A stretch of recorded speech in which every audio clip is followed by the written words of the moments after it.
Item 6.21, councillors, on your agenda is Brock Bodo, Just Recover Hamilton Coalition, respecting the 2023 municipal budget. This will be an in-person presentation.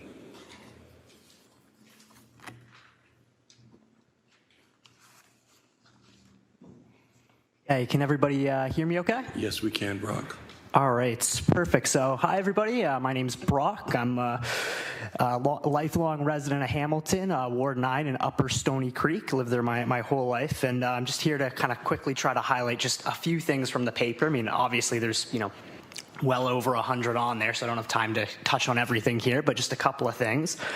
So first, recommendation in the paper number 10, that, Hamilton needs to get nonprofit housing built, that we need to get these units built immediately to reduce the affordable housing wait list, to reduce the number of people and hopefully completely end the number of people who are stuck on the streets living who are houseless.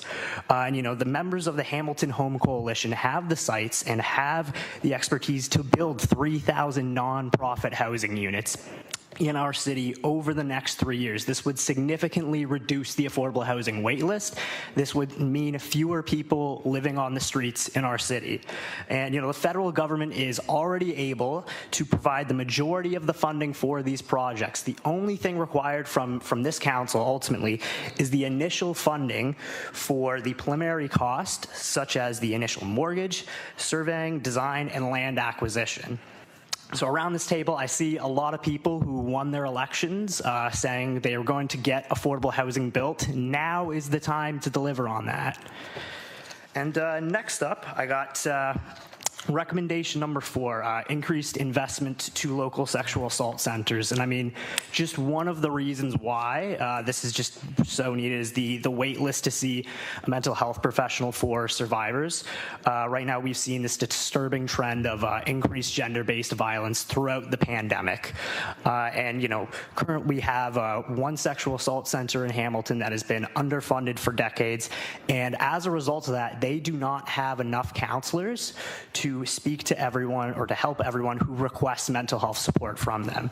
Sasha currently has a 5 to 7 month wait list to speak to someone if you're a survivor who wants to talk to a counselor. 5 to 7 months.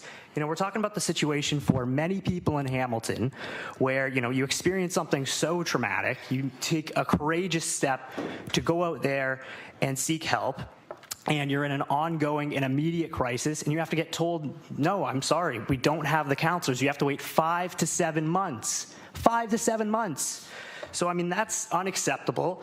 I don't accept that's the best we can do for survivors in Hamilton, and that's why our local sexual assault centers need more funding to hire more counselors to reduce that wait list.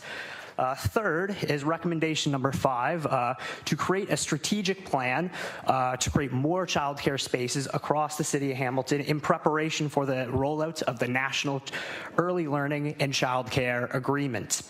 There's a serious shortage of childcare spaces in Hamilton and across Hamilton. You've got a shortage of childcare spaces in Glanbrook, in the East End, on Hamilton Mountain, all over our city.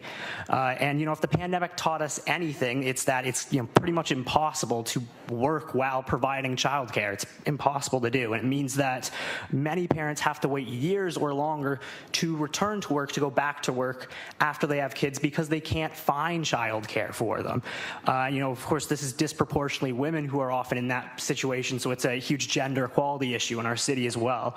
And around this issue, I'm sure everybody around this table here already knows this, but I want to make this clear to folks watching from home. It's that the federal and the provincial governments have provided funding and will provide funding, hopefully, continuously to the Early Learning and Childcare Plan, but $10 a day childcare will be implemented by this council. You folks get the funding, and then you actually determine if we have childcare spaces in every neighborhood of our city. So if the funding keeps coming, at the end of the day on childcare, the buck stops here. This is where we will decide if there is childcare across our city. And I believe that's the 1 minute, right? Yep. Perfect, thank you.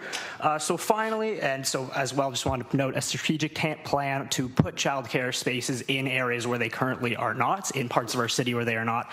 That is what is needed and is one recommendation. Finally, recommendation number 111 is that we immediately need to fund a feasibility study for the creation of a community hub for Two-Spirit LGBTQIA+ residents of Hamilton. There's been many public incidents of hate against this community in our city, against the community in our city, and the city needs to give a clear message that they stand against this and that they support our residents by funding a community hub that would, send that message that, the folks in our Two-Spirit LGBTQIA community in Hamilton, that our city, values their lives, that their lives, their safety, and their well-being matter, and this could be a space that would actually a safe place for them where they could be supported by their peers, where folks in our community and the Two-Spirit LGBTQIA community could be safe from discrimination. And that is why, last thing I'm going to say is that this feasibility study needs to be funded and this center needs to be created as soon as possible. Thank you very much. Thank you, Brock. Well done. Any questions of our delegate? Seeing none, thank you, sir, for your presentation today. 6.22, Damien Ash of Acorn, respecting the